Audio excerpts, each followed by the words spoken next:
You're about to watch our latest coverage, but before you do, portable.tv/download. You'll get sneak peeks to upcoming releases, exclusive content, a one-of-a-kind app experience you cannot get anywhere else. And now to the video you've been waiting for. Now, stock markets around the world fell on Monday as reports confirmed the coronavirus is spreading beyond just China. And concerns are growing about its potential to become a global pandemic. RT's Rachel Blevins joins me now to discuss the details. You know, there's lots of different people analyzing where it's coming from. Where are we seeing these latest cases?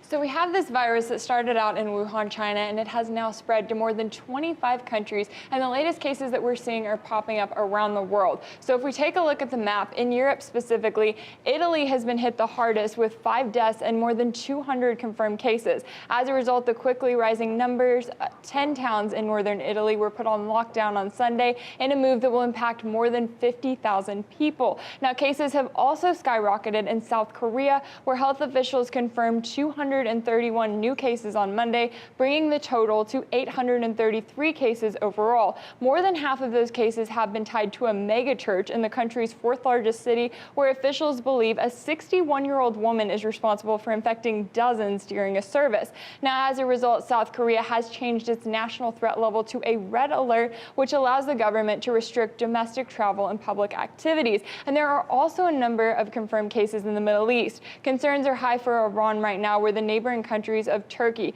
Pakistan, and Armenia have shut down their borders, and Afghanistan has restricted travel over fears of the virus spreading. Now, Iran's health ministry has confirmed 12 deaths and 61 cases so far. And there was one lawmaker who said the death toll was actually at 50, but the government has rejected that claim, and still both numbers are concerning, though, because as reports have noted, the number of deaths compared to the number of confirmed infections from the virus is higher in Iran than it is in any other country. Now, here in the United States, we have seen 35 confirmed cases across the country, but the CDC still really isn't raising alarms right now about just how dangerous this virus is here in the U.S. Well, and Rachel, as I was driving in today with my Uber driver who was from India, and he said the problem was even in the local areas, in the major metropolitan areas, they could test for it, they had the medication, they could see it. In these very, very rural areas in these countries, they might not even be able to count, but they have it and it's spreading through, and before they know it, more people are infected by it. They can't do anything to prevent it. They don't have the prevention that some of these urban cities do have.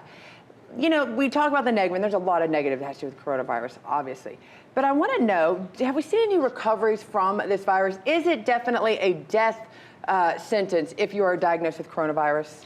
So we've seen more than 79,000 confirmed cases, but as far as the recoveries, there are still a lot of questions about that, and we're not really seeing definitive numbers. We have seen some reports that thousands of people have been allowed to leave the hospitals, but there are still questions about what does that mean? If they're feeling better, are they still contagious? Do they still have the virus in their system? And is it possible for them to be reinfected if they come into contact with someone else who may have symptoms of the virus? Now, as far as who's being hit the hardest by this, health officials are saying that middle-aged people and the elderly are the ones who are really being impacted. Middle-aged, not children. So these are middle-aged. Yes, exactly. And they're saying that it's because of their immune systems. That's what it is. If your immune system is really strong and you get the virus, then you may be able to recover from it from no problem.